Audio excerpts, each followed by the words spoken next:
આસારામ આશ્રમ તોડવાનો માર્ગ હવે મોકળો બની ગયો છે। હાઈકોર્ટની ડબલ જજની બેન્ચે આશ્રમની અપીલને નકારી કાઢી છે અને હવે ગમે તે ઘડીએ આસારામ આશ્રમ તોડી પાડવામાં આવશે।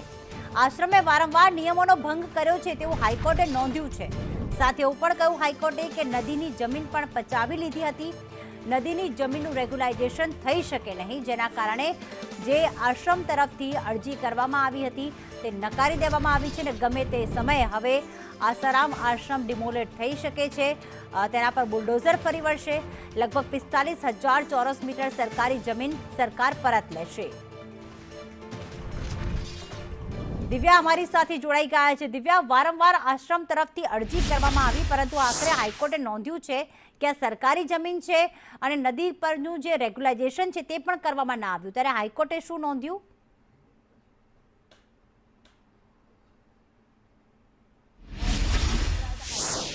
મહત્વપૂર્ણ ઓર્ડર છે જે સિંગલ જજની બેન્ચે આપ્યો હતો તે જ હુકમને યથાવત રાખ્યો છે। એટલે કે સીધો જ અર્થ એનો એ થાય છે કે ધર્મના નામે જે પાખંડ કરતો હતો એવો આશારામ, કે જે આશારામની હવે જે અંદાજિત 45,000 ચોરસ કિલોમીટરની અંદર આસપાસના વિસ્તારમાં જે ગેરકાયદેસર જે આખું આશ્રમ ઊભું કર્યું હતું, સરકારી જમીન હતી અને તે જ જમીનની અંદર કોમનવેલ્થ ગેમ્સના આખું કામગીરી કરવા માટે, સ્પોર્ટ્સ કોમ્પ્લેક્સ બનાવવા માટે તેનો ઉપયોગ લેવામાં આવશે। એટલે કે આગામી દિવસમાં હવે ગુજરાત હાઈકોર્ટ તરફથી તો આ બાબતને લઈને પૂર્ણ વિરામ આપી દેવામાં આવ્યું છે અને આગામી દિવસમાં હવે આ આશ્રમ પર બુલડોઝર ફરવામાં આવશે।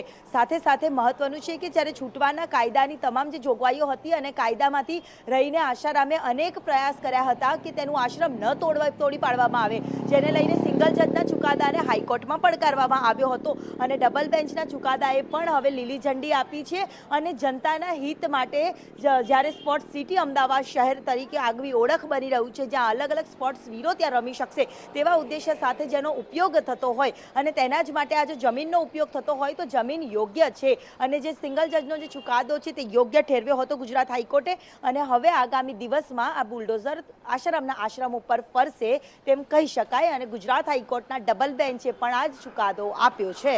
જી બિલકુલ, આભાર દિવ્યા, આપના સંપર્કમાં રહીશું વધુ અપડેટ માટે।